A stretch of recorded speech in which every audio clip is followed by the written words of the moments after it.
MIT has this insane abundance of talented musicians. About half the MIT undergraduate population is taking music courses every year.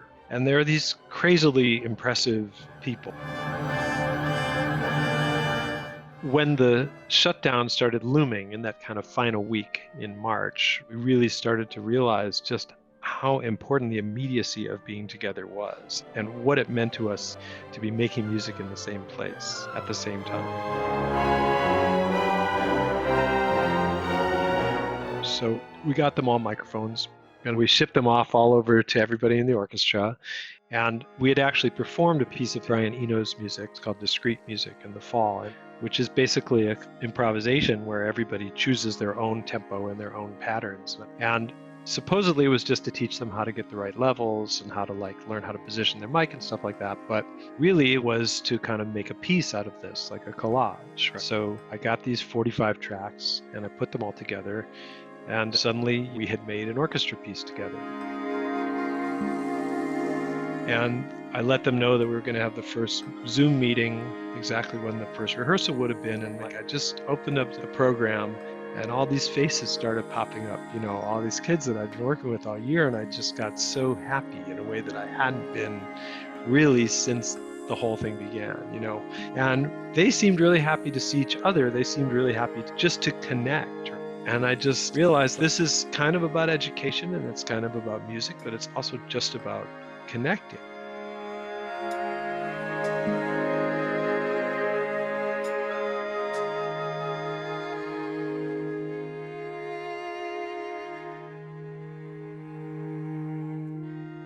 Then it was just like, well, what should we do next? And so we decided that we would take on Beethoven that way.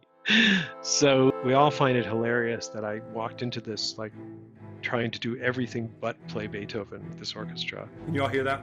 But then it turned out that the second movement of the Seventh Symphony was the perfect project in this situation. It had just the right sort of feeling for the moment because it's sort of funereal in a weird way, but it has these kind of moments of hope in it. It goes up a couple steps and then it stays there. So we'll finish it on the last day of term, but there ain't nothing like the real thing, right? So it's not going to sound like the Vienna Philharmonic, but the other ensembles are doing similar things. The jazz band is working that way. The wind ensemble is working that way.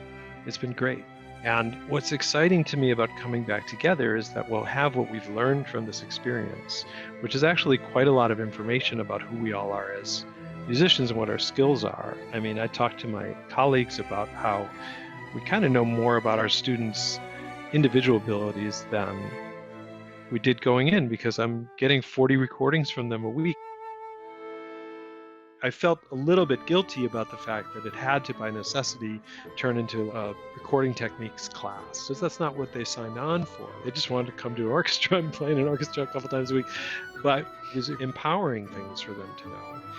And I realized it helps them in exactly the ways that they're supposed to be helped as musicians. If you use this in the right way, then you can play more in tune and you can play more in time and you can actually hear why it sounds different. So what we've gained from that technology, we can use it and put it back where it belongs, which is as this tool for togetherness and connection and empathy.